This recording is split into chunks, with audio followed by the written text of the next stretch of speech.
Pensamento e Vida, obra do Espírito Emmanuel, pela psicografia de Francisco Cândido Xavier. Estou aqui, seu Ronaldo e eu, mais uma vez nessas nossas reflexões, nos deliciando nessa fonte maravilhosa que são as obras do nosso querido irmão, o Espírito Emmanuel. Seu Ronaldo, bem-vindo. Bem-vindo, obrigado.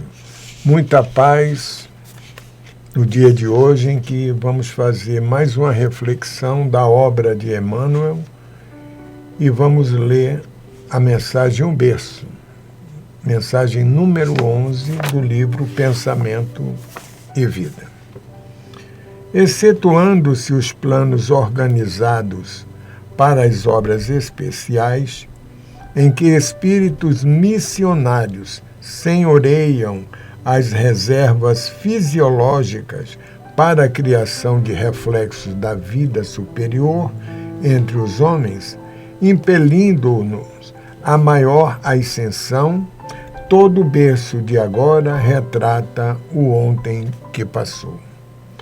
O caminho que iniciamos em determinada existência é o prolongamento dos caminhos que percorremos naquelas que a precederam. Esfalfa-se a investigação científica na Terra, estudando o continuismo biológico. Núcleos de cromossomos e veículos citoplásmicos, fatores de ambiente e genealogias familiares são chamados pelos geneticistas a equação dos problemas da origem, e é natural que de suas indagações surjam resultados notáveis, quais sejam aqueles que tangem aos caracteres morfológicos e às surpresas da adaptação. O escalpelo da observação humana, porém, não consegue, por agora, ultrapassar o recinto externo da constituição orgânica, detendo-se no exame da conformação e da estatura, da pigmentação e do grupo sanguíneo, alusivos à filiação corpórea, já que os meandros da hereditariedade psíquica são, por enquanto, quase que integralmente inacessíveis à sondagem da inteligência terrestre. É que as células germinais, por sementes vivas, reproduzem os nossos clichês da consciência, no trabalho impalpável da formação de um corpo novo. Na câmara uterina, o reflexo dominante de nossa individualidade impressiona a chapa fetal ou o conjunto de princípios germinativos que forjam os alicerces do novo instrumento físico, selando-nos a destinação para as tarefas que somos chamados a executar no mundo, em certa cota de tempo. Nisso não vai qualquer exaltação ao determinismo absoluto, porque ninguém pode suprimir o livre-arbítrio com o qual articulamos as causas de sofrimento ou reparação em nossos destinos. Dentro do determinismo relativo em que marchamos para mais altas formas de emoção e pensamento, na conquista da liberdade suprema. Pelo transe da morte física, regressamos à vida maior com a soma de realizações que nem sempre são aquelas que devêramos efetuar. Em muitas circunstâncias, as imagens trazidas da permanência na carne são fantasmas termináveis.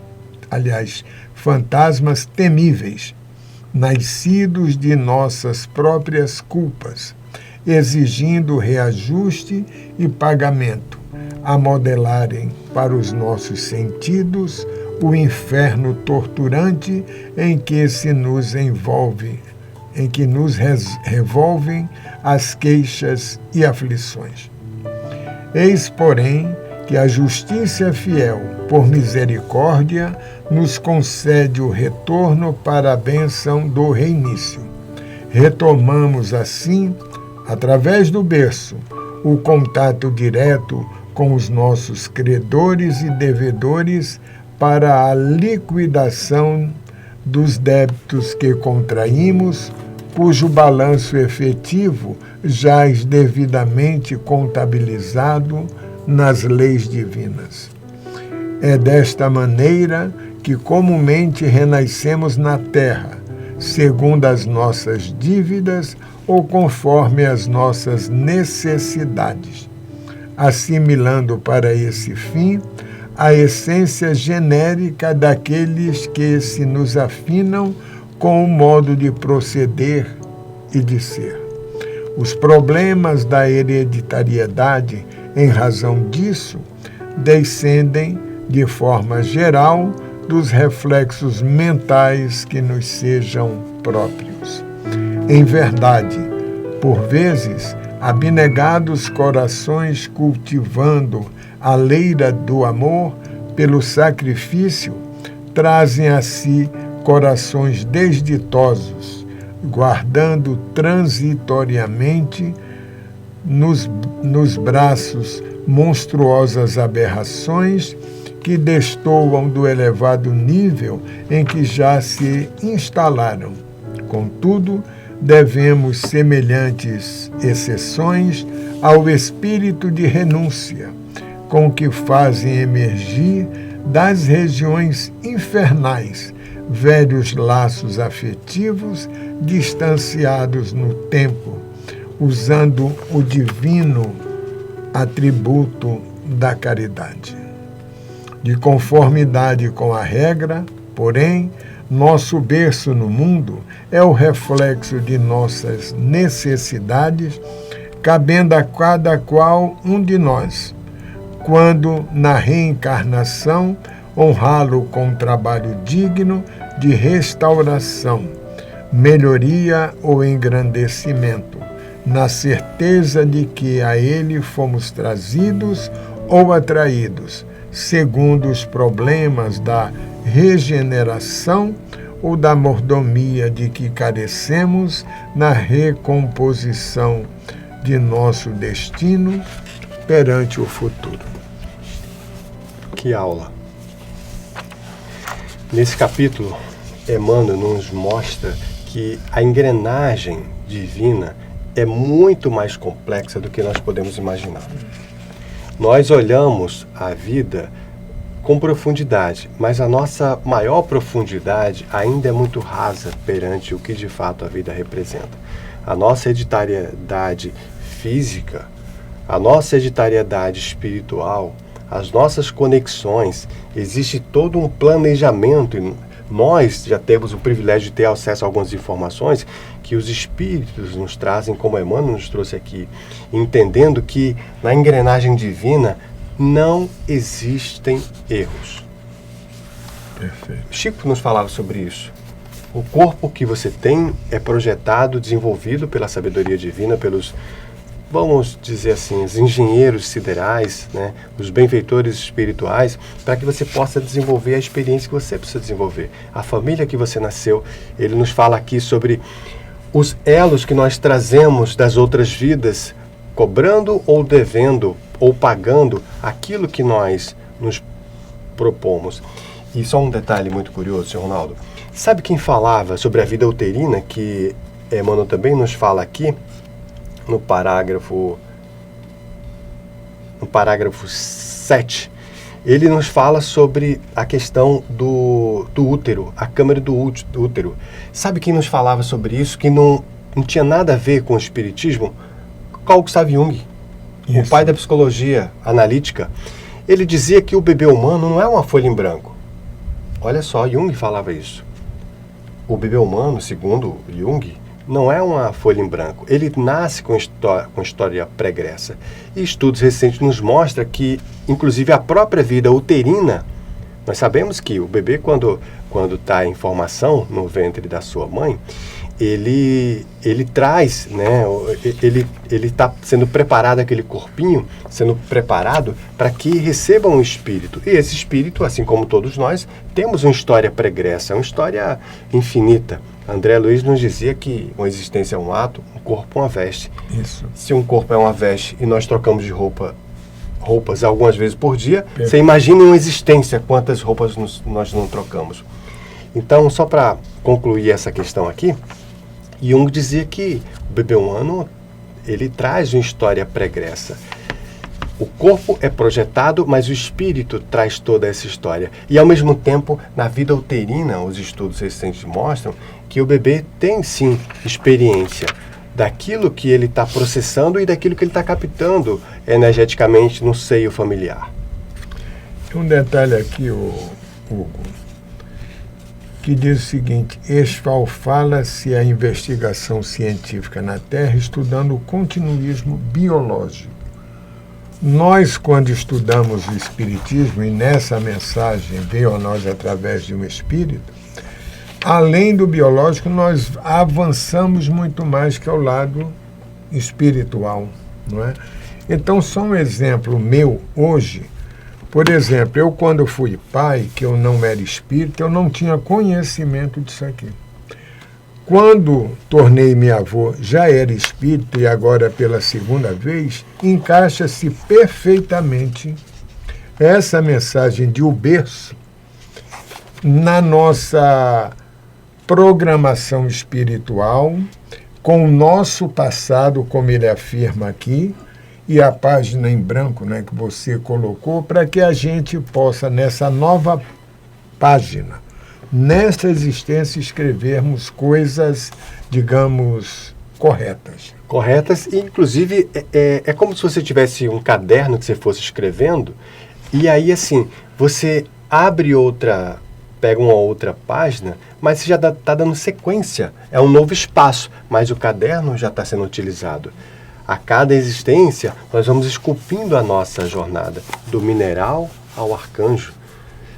Esse é um dos motivos de nós estarmos aqui. Mas sabe uma coisa também muito interessante, aproveitando a nossa reflexão? Vamos lá para o título? Vamos lá. Berço. Vamos pegar essa palavra e vamos mudar, para ver como passa a dar outro sentido ao que o nosso querido Emmanuel nos apresenta. Vamos mudar de berço, colocar origem.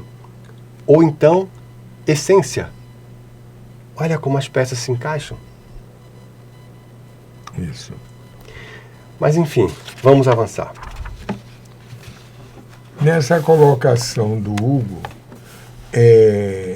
nós passamos a perceber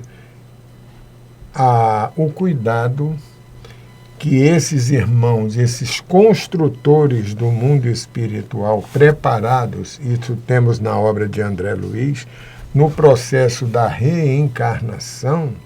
Aí vamos pegar desde a origem, eles avaliam as nossas vidas passadas, como será presente na constituição de uma nova vestimenta, como o Hugo colocou aqui, para que a gente, nesse novo processo reencarnado, biologicamente, nós possamos realizar o melhor possível, até bem melhor do que a última existência, ou as últimas existências. E nós temos que focar nisso. Sim. A melhoria. Você vê que Charles Darwin falava justamente sobre essa questão da evolução. Isso no plano físico. O físico é a base da nossa existência. Se nós não tivéssemos o plano físico, nós não poderíamos ter tantas experiências, sofrer tantas sensações. Então a engrenagem divina é muito maior. Mas o biólogo Charles Darwin, ele analisou a evolução das espécies. O espírito, então, que é a essência que anima as matérias, naturalmente também evolui. Então cada, digamos assim, mergulho na matéria, no plano físico, no corpo carnal, é uma grande experiência e, consequentemente, oportunidade de melhoria. E nós estamos aprendendo isso, não é, no dia a dia. Tanto no lado material que estamos, quanto no lado espiritual. Boa vontade deles para conosco não falta. Não falta. Nós é que temos que entender e aceitar toda essa ajuda e preparação para nós, nessa e em futuras existências. Não temos muito o que conversar. Temos sim. Sugiro que você mantenha suas reflexões, como sempre lembramos aqui. O estudo não acaba aqui, ele está apenas começando. Continue suas reflexões e nos encontraremos aqui muito em breve. Seu Ronaldo. Muita paz, mais uma vez agradecemos pelo dia de hoje e que Jesus seja sempre o nosso guia e modelo. Que Deus nos abençoe. Muita paz.